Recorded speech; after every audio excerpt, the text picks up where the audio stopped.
தமிழ்நாடு சட்டசபையானது இப்போ வர வர எந்த மாதிரியான ஒரு போக்கை கொண்டு இருக்கிறது அப்படின்றது நமக்கு தெரிஞ்சிருக்கும். என்னவாக இருந்தாலும் தாவேகானது ஆட்சி அமைத்தக்கப்புறம் தமிழ்நாடு சட்டசபையை உற்று நோக்கக்கூடிய நபர்கள் பெரும்பாலும் இப்போ ஜாஸ்தி ஆயிட்டே வராங்க. அரசியல்ல பல பேருக்கு ஆர்வம் வருது அப்படின்னே சொல்லலாம். அது மிகையாகாது.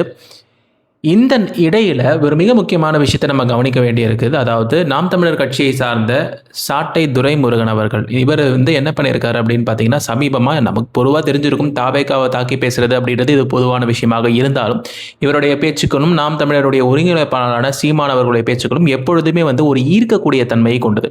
ஏன்னா இவங்க பேசும்போது ஒரு வெளிப்படையா பேசுவாங்க. அதாவது எந்த விதமான இதுவும் இல்லாம அச்சம் இல்லாம பேசிட்டு இருந்தவங்களாகவே இருந்தாலும், இப்போ இவருடைய பேச்சுக்கள் மற்றும் இவருடைய விஷயங்களானது சில கேள்விகளை இவர் கேட்டிருக்காரு. அதாவது விஜயை எதிர்த்து நீங்க இந்த வாக்குறுதிகள்லாம் கொடுத்தீங்க, இது என்ன ஆச்சு? இந்த திட்டமானது 4000 ரூபாய் கொடுப்பீங்கன்னு சொன்னீங்க, அது என்ன ஆச்சு? இந்த மாதிரியான பல விஷயங்களை அவர் எழுப்பியிருக்காரு. அவருடைய கேள்விகளும் கேள்வி கணைகளும் நியாயமானது. அதுல எந்த விதமான ஒரு இதுவும் கிடையாது. நமக்கு அதுக்கான டவுட்ஸ் கிடையாது. ஏன்னா அவ்வளோ தெளிவாக அவருடைய பாயிண்ட்ஸை சொல்லியிருக்காரு. எந்த ஒரு ஆட்சியாக இருந்தாலும் ஆட்சி பொறுப்பை ஏற்று சில நேரங்கள் சில நாள் அவங்களுக்கு சமயமானது தேவைப்படும்.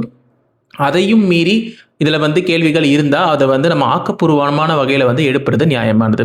ஆனால் தமிழ்நாட்டினுடைய முதலமைச்சர் என்னவாக இருந்தாலும் அவர் ஜனநாயக நாட்டில் எல்லாருக்கும் ஒரு விமர்சிக்கக்கூடிய அதிகாரமானது கான்ஸ்டிடியூஷன் தந்திருக்கு. ஆனால் அதனுடைய அளவுகோல் அப்படின்னு சொல்லிட்டு ஒரு விஷயமாக இருக்கிறது.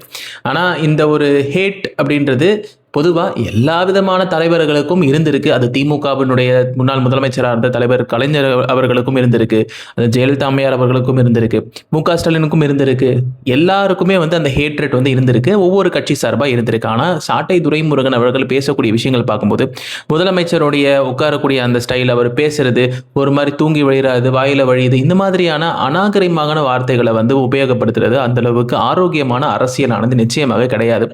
முதலமைச்சர் ஒரு உரை பார்த்து படிப்பது, பொறுமையாக படிக்கிறார். தமிழை சரியா பார்த்து தமிழ் மொழியை பத்தி பேசக்கூட முதலமைச்சருக்கு தெரியல அப்படின்னு சொல்லக்கூடிய இதே சாட்டை துரைமுருகன் அவர்கள் வெறும் வாயில பேசி வாயல் மொழியாக வாழ்த்துரை பாடி மற்ற விஷயங்களை சரியா கவனிக்காம கோட்டையை விட்ட எத்தனையோ பேர் இருக்காங்க அப்படின்றது அவருக்கும் நிச்சயமாக தெரிஞ்ச விஷயமாக தான் இருக்கும்.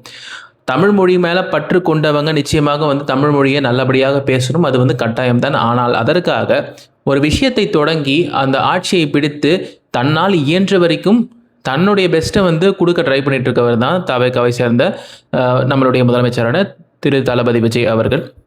அதாவது ஊழல் அப்படின்றது பல இடங்கள்ல நம்ம விசாரிச்ச வரைக்கும் கம்மியாக இருக்கும். அது யாரும் மறுக்கவே முடியாது. அதாவது எந்தாவது இடத்துல ஊழல் சம்பந்தப்பட்ட விஷயங்கள் நடந்தாலோ இல்லை கட்சியினர் இந்த மாதிரி ஏற்பாங்களோ முதல்ல நீங்க சொல்லுங்க அப்படின்னு சொல்லிட்டு தைரியமா சொல்றாங்க. ஆட்சியானது இதே போக்குல போனா மிகவும் நன்றானதாக இருக்கும். ஆனால் ஒரு முதலமைச்சரை விமர்சிக்கும் போது அது யாராக இருந்தாலும் எந்த கட்சியை சார்ந்தவராக இருந்தாலும் அதற்கு என்று ஒரு மாண்பு இருக்கிறது. அந்த மாண்பை குலைக்கக்கூடிய வகையில, அதாவது ஆடியன்ஸ் பார்க்கணும், யூடியூப்ல வியூஸ் வரணும் அப்படின்றதுக்காக முதலமைச்சரை தாக்கி பேசுவது அது ஒரு அளவுக்கு மீறி அவருடைய செயல்பாடுகள் 5 நிமிஷம் கூட உட்கார முடியல. நீங்களா ஒரு முதலமைச்சர் அப்படின்றது ஜனநாயகமானது உங்களுக்கு நிச்சயமாக உரிமையை கொடுத்துக்கிறது, அது எந்த விதமான தவறும் கிடையாது. ஆனால் அதற்கென்று ஒரு மாண்பு இருக்கிறது, அதற்கென்று ஒரு இது இருக்குது. அவரை இமிட்டேட் பண்றேன் அப்படி இப்படின்னு சொல்லிட்டு நீங்க என்னதான் பண்ணாலும் முதலமைச்சருடைய மாண்பு, அவருடைய அதிகாரம், அவருடைய சட்டத்திற்கு உட்பட்டு அவர் இந்த அளவுக்கு சாதிச்சது மிகப்பெரிய விஷயம்தான். ஆனால் உங்களுடைய கேள்விகளும் கேள்வி கணைகளும் நிச்சயமானது நியாயமானதாகவே இருந்தாலும் அதற்கென்று சில நேரங்களும், அது மட்டும் இல்லாமல் அது ஆக்கப்பூர்வமான வகைகளும் நீங்கள் எடுத்து வைக்கிறது ஒரு நல்ல ஒரு விஷயமாக இருக்கும். அதை தவிர்த்து விட்டு உங்களுடைய மொழிப்பொழி புலமையை அடுத்தவர்களை காயப்படுத்தக்கூடிய வகையிலையோ இல்லை அடுத்தவர்களுடைய குறைகளை மட்டும் கண்டுபிடிக்கக்கூடிய வகையிலையோ மட்டும் இருக்கிறது ஆக்கப்பூர்வமானதாக இருக்காது. அது தமிழ் மொழியானது அதையும் வரவேற்காது. அது மட்டும் இல்லாமல் சட்டசபையில் நம்ம பார்த்துருக்கோம், பெரும்பாலான விவாதங்கள் தமிழ் மொழியை பேஸ் பண்ணி நடந்தது. அதாவது தமிழை கூட பேச தெரியல, இவங்கெல்லாம் இதுவாக இருக்காங்கன்ற மாதிரி கிட்டத்தட்ட சொல்லி நடந்த விவாதங்களும் நம்ம பார்த்துருப்போம். மரிய வில்சன் அவர்களை தாக்கி பேசியிருந்தாங்க.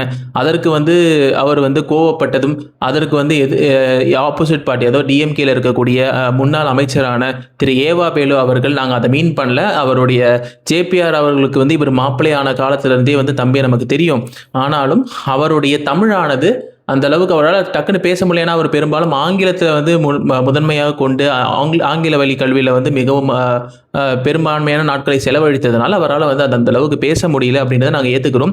ஆனால் அதை வந்து நாங்கள் தவறான விஷயமாக சொல்ல, அது வந்து ஆக்கப்பூர்வமான விஷயமாக எடுத்துக்கொள்ள வேண்டும் அப்படின்னு சொல்லிட்டு அவரும் சொல்லியிருந்தார். அதே மாதிரி சபாநாயகரும் வந்து இதை வந்து ஒரு லைட்டர் நோட்டில் எடுத்துக்கோங்க, மென்மையாக எடுத்துக்கோங்க அப்படின்னு சொல்லியிருந்தாரு.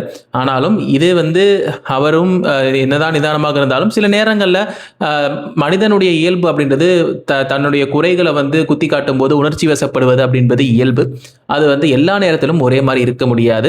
அது அமைச்சராக இருந்தாலும், அது முதலமைச்சராக இருந்தாலும், இல்லை எதிர்கட்சிகளாக இருந்தாலும் மனித உறவுகளை அப்பொழுது காண்பிப்பது சில நேரங்களில் அது இயல்பானதாகவே இருக்கிறது.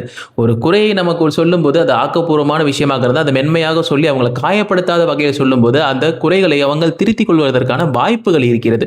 ஆனால் நம்ம குறையை மட்டுமே சொல்லணும், அவங்க என்ன பண்ணாலும் குத்தம், அவங்க உட்கார்ந்தா குத்தம், நின்னா குத்தம் மட்டும் சொல்லிட்டு இருந்தாலும் அது நிச்சயமாக ஆக்கப்பூர்வமான அரசியலாக இருக்காது. இந்த சேனலானது நிச்சயமாக ஒரு குறிப்பிட்ட ஒரு விஷயத்தை மட்டும் பேசக்கூடிய சேனல் கிடையாது.